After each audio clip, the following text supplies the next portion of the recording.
کیا ہر نماز کے بعد تسبیح پڑھنا، سجدہ شکر کرنا، زیارتیں پڑھنا یا دعا مانگنا یہ واجب ہے؟ تو یہ یاد رکھیں کہ تسبیح پڑھنا، سجدہ شکر کرنا، زیارتیں یا دعا مانگنا یہ واجب نہیں ہے۔ اس لیے کہ واجب نماز جو ہے وہ جب آپ تشہد کے بعد سلام کرتے ہیں تو آپ کی واجب نماز ہو جاتی ہے، اور اس کے بعد تسبیح یہ ترکیبات میں ہے۔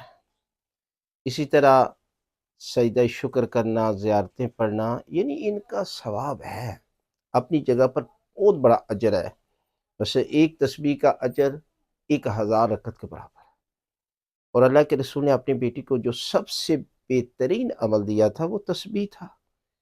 اور اسی طرح سجدہ شکر کرنا یہ عظیم ترین نعمت ہے کہ انسان جب سجدہ شکر کرتا ہے تو پروردگار اس کے گناہ معاف کر دیتا ہے، اور زیارت کا ثواب اپنی جگہ پر حج اور عمرے جتنا ہے۔